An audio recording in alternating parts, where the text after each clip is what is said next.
I worked the 11 p.m. to 7 a.m. shift. A guitar player named Jimmy Buffett was playing guitar once in a while there while he was trying to figure out what he was doing. He figured it out. Nope, yeah. Nope, nobody knew him back then. But it was my second job as a cook. But the point being is that it was an amazingly lucky thing that so early on I got the voice and the flavors, the words, the story of Key West in my head before I was 23 years old. I realized something about it was like a love affair. Yeah.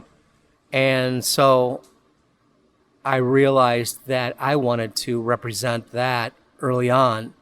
It took me a little while to get there. I still had some more education to go through because I was not educated formally. I had never been to cooking school, but I had always been a reader. So I switched from novels to cookbooks, and I started to read some of the great books, and I became educated in the French, especially methods of cooking. You know, some heroes like Verger and Bocuse and Gerard and others. They were my early influences. And then, as fate would have it, my wife Janet had a baby boy. She got homesick. We returned to Illinois. I got a job in a place up there where I met this owner that was really aware, educated man about the entirety of the American restaurant situation.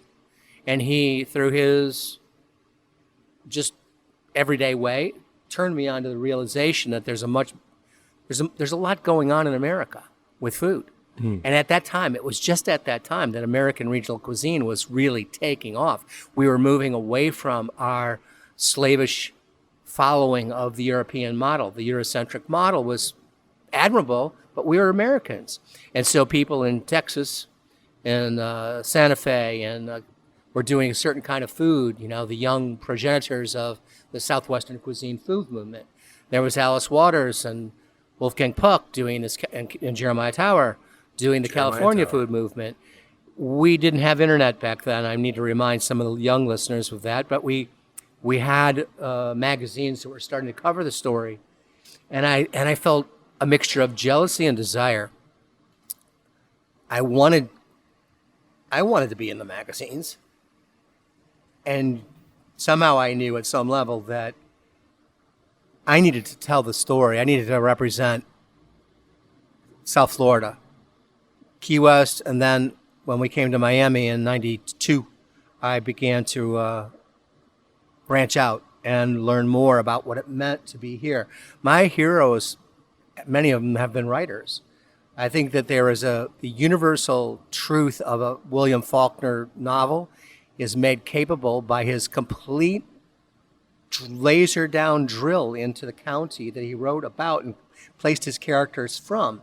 I think we can be extremely diverse and expressive by staying more within a zone of what it means to cook in South Florida than trying to cook like they are cooking in Oslo or some other place. They need to cook like they cook in Oslo.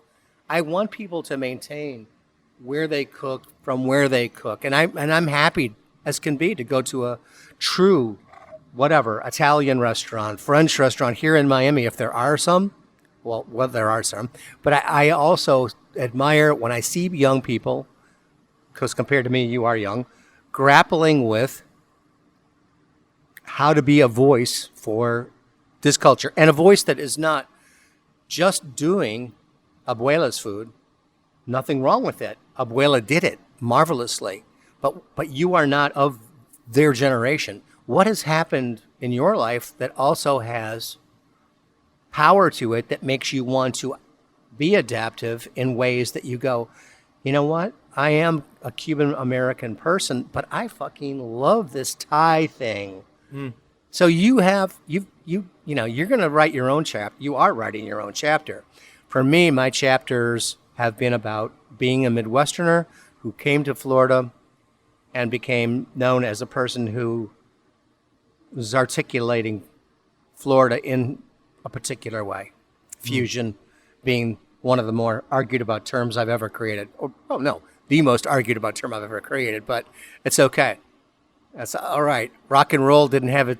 Everybody didn't love the term rock and roll, and everybody didn't love the term beat generation. But it's okay if it is arguable. It means it's powerful. Mm-hmm.